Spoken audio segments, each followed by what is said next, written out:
Hey guys, subscribe for daily content. And if you're shopping for gear, make sure you check out the description for the newest items at some of the very best online retailers. There's also links for some of the items that I personally recommend. Thanks!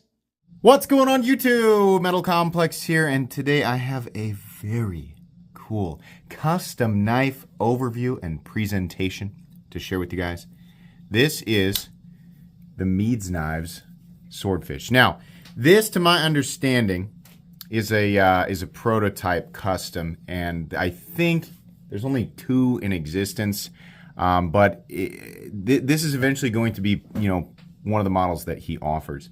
The gentleman behind Meades Knives is Tace Meades. Now, this is South African custom knife making, and it is every bit as prestigious as a lot of the other stuff that I have handled that was made in South Africa. So this is an overview and presentation, and if you're not familiar with my channel, these are different than reviews. These are knives that are not mass produced. Very few of them are made. And so I don't really like to review knives in this caliber. I like to just talk about them and showcase, a really interesting custom knife maker. Now, this was, of course, sent to me by my buddy Scott, which I'm going to put his Instagram up on. Actually, no, I've got it right here. I was like, I usually have these all over the place. This was sent to me by Scott, Sierra_bound on Instagram. Please give him a follow. It's because of people like Scott that I'm able to bring you guys daily knife content, and specifically this type of content. Scott always introduces me to really awesome, custom knife makers that I'm not super familiar with. So I have to assume that other people might not be, and it's always fun to showcase this stuff, right? Because this world, the knife world, goes so much deeper than some people realize. Yeah, this is the type of video that I'm going to do today.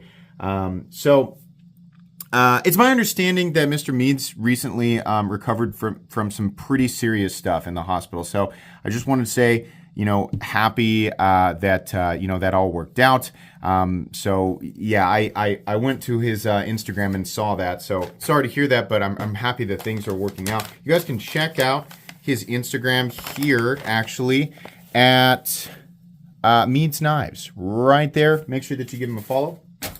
The gloves are on today not because the knife is delicate. The gloves are on so that you guys can appreciate the finishes without having to look at my gross fingerprints. Rest assured, this is not a knife that is delicate or an art piece in any way. Yes, it is definitely artistic and very beautiful, but there's a difference between something like this and a delicate art knife that is not meant to be used. This knife absolutely can be used if the end user so chooses. Thanks to my patrons for supporting me, and please make sure to follow me on Instagram at metal_complex. Now, these will vary in price, and at this moment, I have no idea what the pricing is going to be because this is still in like prototype phase and it's a custom.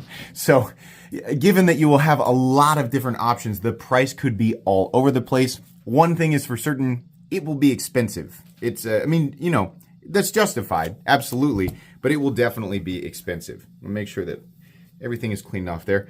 Okay, the overall length here of the Swordfish is, keep that metal tape away from the thing, comes in at about my measurement, 7.75 inches, blade length 3.5, cutting edge 3.25. Very good size. How about some size comparisons? Any custom scales you see can be found down in the description under Original Go and others. So up against the AD10 and the AD20.5. Definitely closer to the size of the AD20.5, but the Swordfish does feel like a larger knife. I think, sometimes the presence of the thing, right? In this case, what's loud about this knife is the very obvious quality of it. The execution of these knives, right? You can handle things in the $200, $300, $400 territory and be like, wow, that's really nice. And then you handle something like this, and if you've never handled something like this, all of a sudden the idea of knives being more expensive becomes more reasonable, right? I remember thinking like, who would ever pay more than $100, right? And then it was, who would ever pay more than $250? And it was, who would ever pay more than $500? Well, sometimes handling things, it hits you like a bolt of lightning. And this is a great example. In this case, this was like a bolt of lightning to the face. all at once. Let's go ahead and put it up against the Spyderco PM2 and the Spyderco Para 3. Definitely a little closer to the size of the Para 3. Still bigger though. Last but not least, we'll put it up against the Benchmade Griptilian, or in this case, the Ritter Hogue and the Hogue Deca. Close to the size of the Hogue Deca. How is the action? Well, you could probably guess, but I'm going to show it anyway. Oh, okay.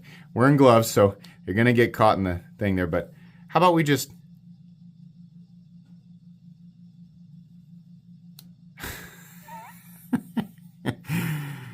Oh, God. It's just unreal, man. Now, you can use the thumb studs to deploy it. The D10 is just beautiful.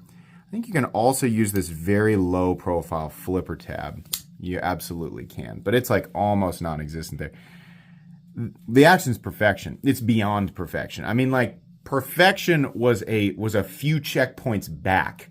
And then for in some way, I don't know, like, what skill was maxed out, right? What skill he put 100 extra points into to push perfection so far past, right? It's like in Skyrim when you enchant the alchemy stuff so you can enchant the blacksmithing stuff so you can enchant the enchanting stuff. Like, he enchanted his enchanting and then enchanted his blacksmithing gloves and then made this. Like that's what it feels like. I don't know how else to describe it. It's just amazing. It is so smooth. I can't distinguish, any part. Like, if I was feeling just the smoothness of it and not the rotation of the blade, I would have no idea what position the blade is in, because every part of the pivot, does that make sense? Every part of the pivot is just as smooth as the last part. That's just wild, man. Crisco on glass. Unreal. Okay. Let's go ahead and do carry profile. Thickness up against the Spyderco Para 3. So it's maybe a little thinner. Scales are contoured though. Length and height up against the PM2 and the Para 3. Right there. Yeah, this is going to be a pretty easy knife to carry. So it's just a little bit longer than the Spyderco Para 3. I'm not going to do a hardware check. I'm not going to touch this thing with my tools. So you can see here we actually have a pretty large pivot that looks like a T10 to me. And then back here, I believe is actually a T6, and that's fine. There's going to be a little bit of hardware underneath there. If you really wanted to take this knife apart, it's nothing ultra complicated. It's pretty straightforward. I'm also not going to measure the blade stock thickness with my calipers, but I can tell you it looks to be maybe 125 to 135. Judging by the 140 or so of the Spyderco Para 3, this looks to be slightly thinner, so something like that. But you'll have to excuse me for not wanting to touch this with tools, right? It's up to Scott, the person who owns it, right? So there's always at least one guy who's like, it's a knife, you should not treat it. Yeah, but it's not your knife, right? So your thoughts on that? I'm speaking to that one guy specifically who has to force that comment through. Your opinion on that doesn't matter. So sit down and shut up. I'm not going to do that to somebody else's property, right? So that's why. Let's go ahead and I think just move into the meat and potatoes here. What a good looking knife. Now, I know you guys are looking at this and thinking that's got to be zirconium. What is this material? Believe it or not, and I'm going to go over the materials here just all in one sitting, but I'm reading here to make sure I get it exactly right. Yeah. This is black paper micarta that has been polished. I mean, the only reason I thought, what is this? Is because if it were zirconium, this knife would be so heavy. And on that note, let's go ahead and weigh it, because that's something we didn't do. The knife is not heavy. I mean, as you could imagine, without them being zirconium, it's 3.88 ounces, which is pretty darn good. I mean, we have a 3.5-inch blade. The ratios are almost exactly perfect there. So that is, I've never seen micarta that looks like this. I mean, the polishing, I'm not saying like that he's the first to ever do it, but it looks like a piece of metal.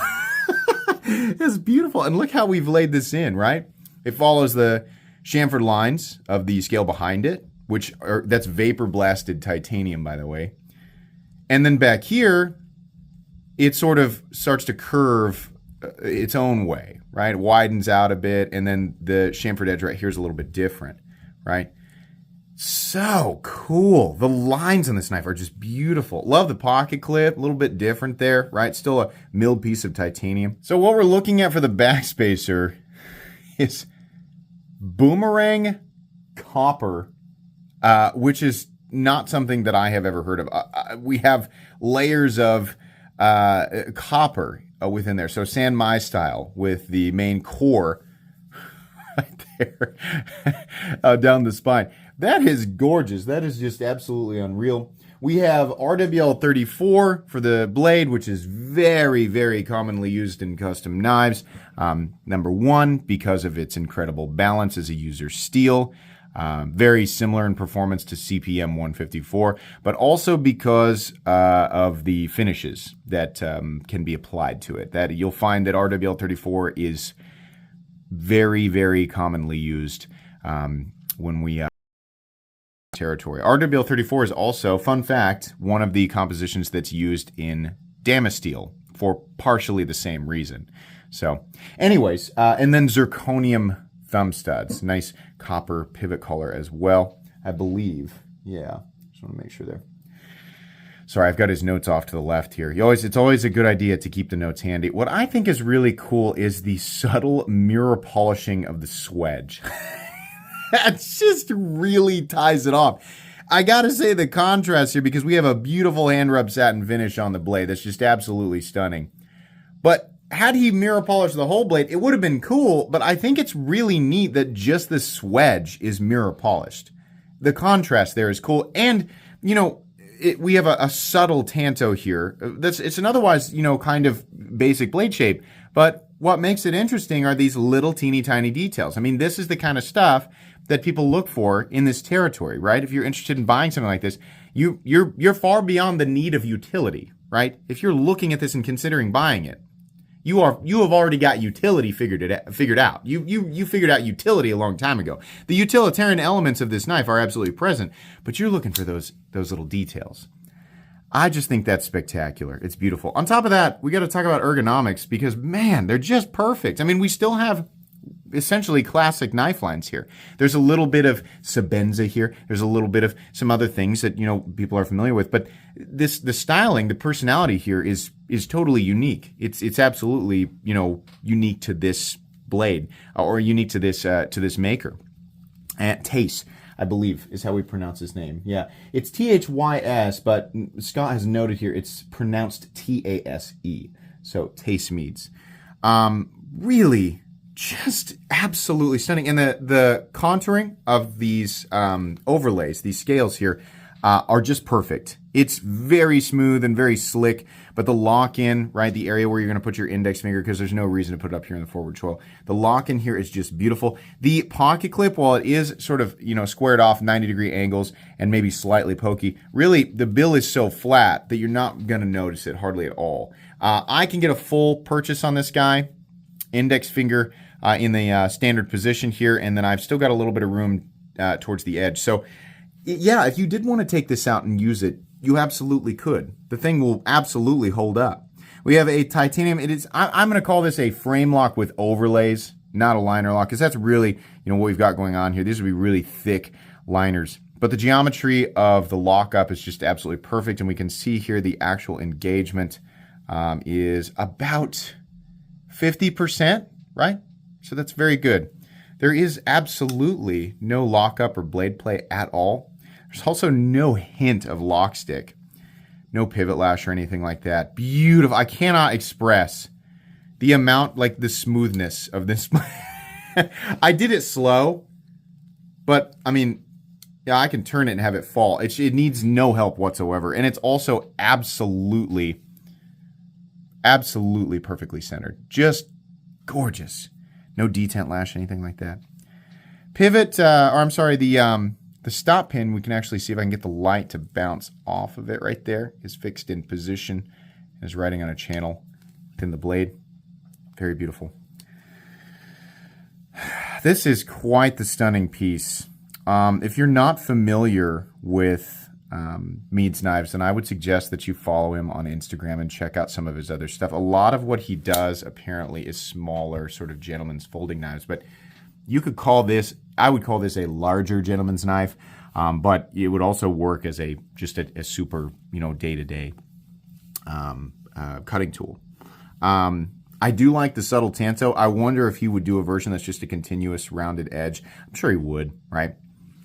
Really, I can't say that I have any. I mean, I know I say I'm not really reviewing these. I'm not, right?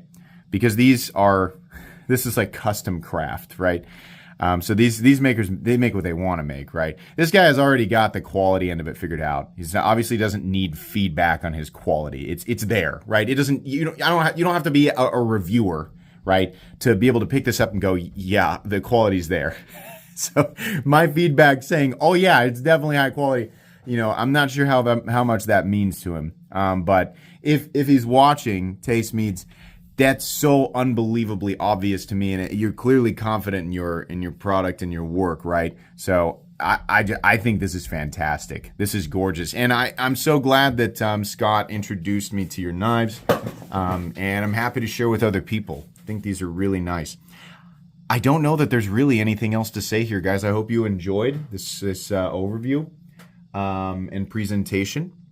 That's going to be pretty much it today. I'm realizing I have no idea where my Instagram card is. There it is, hidden amongst all the mystery pouches. Thanks again to Scott for allowing me to share this with everybody. Once again, you can check out Scott at Sierra_bound on Instagram. Please make sure to follow me on Instagram at metal_complex. If you enjoyed this video, leave a like. If you'd like to check out my other content, I do, of course, have lots of videos of knives that are either expensive or inexpensive that I do or don't like, so check those out. And if you enjoy all my content, go ahead and click on that Metal Complex logo right there and subscribe because there's definitely more coming. Thanks again for watching, everybody, and have a great day.